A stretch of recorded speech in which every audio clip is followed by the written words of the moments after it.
नमस्कार विद्यार्थी मित्रांनो, आपल्या सर्वांचं सहर्ष स्वागत आहे जीके 24 मराठी या एज्युकेशनल चॅनलमध्ये. आज आपण न्यायालय भरतीची जी नवीन जाहिरात आलेली आहे त्याबद्दल संपूर्ण माहिती जाणून घेणार आहोत की त्यासाठी एज्युकेशन क्वालिफिकेशन काय आहे, कशा पद्धतीने तुम्हाला अर्ज करता येणार आहे आणि पोस्ट कोणती आहे याची संपूर्ण माहिती आपण पाहणार आहोत. तर पहा, वरती तुम्ही पाहू शकता ॲडव्हर्टाइजमेंट, हायकोर्ट ऑफ बॉम्बे या ठिकाणची जाहिरात आहे. ॲप्लिकेशन आर इन्व्हायटेड ऑनलाईन पद्धतीने तुम्हाला अर्ज करायचा आहे. दुसरं महत्त्वाचं पॉईंट असं आहे की ज्युनियर ट्रान्सलेटरचं हे पद आहे मराठी लँग्वेजसाठीचं. आणि याचं जर तुम्ही पेमेंट पाहिलं तर 49,100 ते 1,55,800 प्लस अलाउन्सेस म्हणजे इतर भत्ते जे आहे तेही तुम्हाला मिळणार आहे. तर हे आहे तुमचं पे स्केल. यस, 18 दर्जाचं याला पेमेंट आहे. ज्युनियर ट्रान्सलेटरचं हे पद आहे आणि मुंबई हायकोर्टासाठी. नंतर पहा, देअर शॉल बी रिझर्वेशन 4% म्हणजे डिसॅबिलिटीसाठी जी आहे ती एक जागा राखीव आहे. हे पहा, वन पोस्ट जी आहे पर्सन विथ डिसॅबिलिटी साठी राखीव ठेवण्यात आलेली आहे. आता येऊ आपण महत्त्वाच्या पॉईंट्सकडे. यामध्ये जे महत्त्वाचे पॉईंट्स आहेत तेच आपण पाहणार आहोत, जास्त डिटेलमध्ये माहिती पाहणार नाही आहोत. तुम्हाला जर ऑफिशियल ही जाहिरात डाउनलोड करायची असेल तर आपण आपल्या ग्रुपला सुद्धा उपलब्ध करून दिलेली आहे किंवा ऑफिशियल वेबसाईटवर जाऊन सुद्धा तुम्ही ही डाउनलोड करू शकता. तर पहा, एज लिमिट जर आपण पाहिलं तर कमीत कमी 18 वर्ष वय तुमचं असणं गरजेचं आहे आणि जास्तीत जास्त 38 वय असणं चालणार आहे कोणत्या ओपन कॅटेगरीसाठी. पण जर तुम्ही SC, ST, OBC या कॅटेगरीमधून येत असाल तर 43 पर्यंत जरी तुमचं वय असलं तरी तुम्ही अप्लाय इथे करू शकता. नंतर पहा मित्रांनो, एज्युकेशन क्वालिफिकेशन एक अत्यंत महत्त्वाचं आहे, इसेन्शियल क्वालिफिकेशन आहे, जे गरजेचं आहे. तर candidate should hold a degree from a recognise university म्हणजे या ठिकाणी तुमचं एज्युकेशन हे डिग्री झालेलं असावं, म्हणजेच ग्रॅज्युएशन कंप्लीट असणं गरजेचं आहे. आणि त्यासोबतच या ठिकाणी पाहू शकता तुम्ही इंग्लिश प्लस मराठी. आणि प्रेफरन्स कोणाला देण्यात येणार आहे? जे लॉ ग्रॅज्युएट आहे, ज्यांचं लॉ कंप्लीट आहे त्यांना प्रेफरन्स देण्यात येत आहे. आणि इसेन्शियल पात्रता जर पाहिली तर ती आहे ग्रॅज्युएशनची. दुसरा महत्त्वाचा पॉईंट यामध्ये हा आहे की candidate should be proficient in English and Marathi लँग्वेजमध्ये तुमचं प्राबल्य असणं गरजेचं आहे. त्यासोबतच खालीलपैकी एका लँग्वेजची माहिती तुम्हाला असावी, हिंदी किंवा कोकणीची. नंतर पहा, तिसऱ्या क्रमांकाचा जर आपण पॉईंट पाहिला तर candidate should possess a computer certificate about proficiency in the operation of म्हणजे या ठिकाणी कॉम्प्युटरचं ज्ञान असणारं सर्टिफिकेट तुमच्याकडे असणं आवश्यक आहे. खाली त्यांनी ऑप्शन दिलेलं आहे की कोणकोणते सर्टिफिकेट चालतात.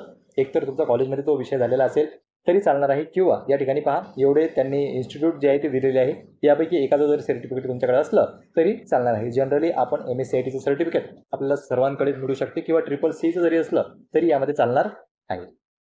नंतर पहा मित्रांनो, ह्या ज्या अटी आहेत ह्या अपात्रते संदर्भात आहेत. खालीलपैकी जर एखाद्या अटीमध्ये तुम्ही बसत असाल, म्हणजे जर तुम्ही इंडियाचे नागरिक नसाल, त्यानंतर तुम्ही या ठिकाणी कॉन्ट्रॅक्टवर कुठे जॉबला वगैरे नसाल, म्हणजे एखाद्या संस्थेसोबत तुमचा कॉन्ट्रॅक्ट जर झालेला नसाल, म्हणजे यापैकी जर एखादी अट तुम्हाला लागू पडत असेल तर तुम्ही डिस्क्वालिफाय ठरणार आहात, या ठिकाणी तुम्ही इलिजिबल ठरणार नाही.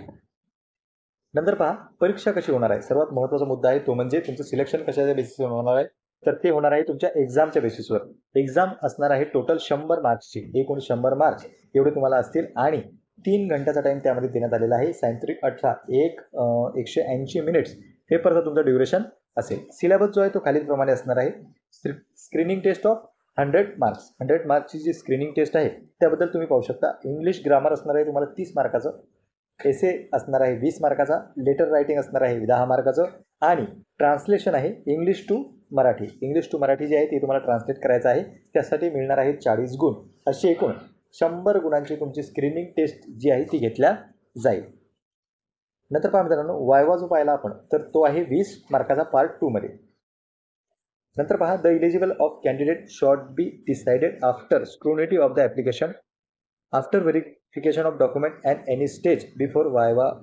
Only successful candidate based on the merit list of the screening test would be called for viva. तर पहा, या ठिकाणी त्यांनी माहिती दिलेली आहे की कशी कशी तुमची प्रोसेस चालणार आहे. डॉक्युमेंट्स जे आहेत ते व्हेरीफाय केले जातील आणि त्यानंतर तुम्हाला वायवासाठी बोलवल्या जाणार आहे. तर पहा, ही होती महत्त्वाची अपडेट. ऑफिशियल संपूर्ण डिटेल जर पाहायची असली तर ही वेबसाईट आहे. या वेबसाईटवर जाऊन तुम्ही जाहिरात जी आहे ती डाउनलोड करू शकता आणि त्याच वेबसाईटवर तुम्हाला पुढील अपडेटसुद्धा देण्यात येतील. तर पहा मित्रांनो, ही आहे संपूर्ण जाहिरात. महत्त्वाचे जे काही पॉईंट्स होते ते आपण पाहिलेले आहेत. सिलेक्शन लिस्ट आणि वेटिंग लिस्ट कशा पद्धतीने लागणार आहे ते सुद्धा या ठिकाणी तुम्ही पाहू शकता. तर select list and waiting list shawl B valid for a period of 2 years. 2 वर्षासाठी या ठिकाणी वेटिंग लिस्ट आणि सिलेक्शन लिस्ट जी आहे ती व्हॅलिड राहणार आहे. त्याच्यानंतर ती इनव्हॅलिड होऊन जाईल. तर पहा, ही होती महत्त्वाची अपडेट. आणखी जर काही तुमचे प्रश्न असतील याच्या संदर्भात तर तुम्ही ते बिनधास्तपणे कमेंट करू शकता. अप्लाय करण्यासाठी ऑनलाईन पद्धतीने अप्लाय करायचं आहे. वेबसाईटवर आपण पाहिली. रजिस्ट्रेशन फी जर पाहिली तर फक्त ₹50 आहे आणि 1 ऑगस्टपासून या ठिकाणी पेमेंट करू शकता. तर 15 ऑगस्टपर्यंत 11 वाजेपर्यंत जी आहे ती पेमेंटची लिंक ओपन राहणार आहे. तर ह्या होत्या महत्त्वाच्या डेट्स. आणि ही वेबसाईट आहे. या वेबसाईटवर जाऊन सुद्धा तुम्ही ते लॉग इन वगैरे करू शकता आणि फॉर्म जो आहे तो ऑफलाईन पद्धतीने भरू शकता. ₹50 फी आहे. 1 ऑगस्टपासून जे आहे अप्लाय करण्यासाठी किंवा पेमेंट करण्यासाठी सुरुवात झालेली आहे. तर पहा मित्रांनो, ही होती महत्त्वाची अपडेट. आणखी जर काही तुमचे डाऊट्स असतील किंवा क्वेश्चन असतील तर तुम्ही बिनधास्तपणे कमेंट सेक्शनमध्ये कमेंट करू शकता. पुन्हा भेटूया एका नवीन अपडेट सोबत.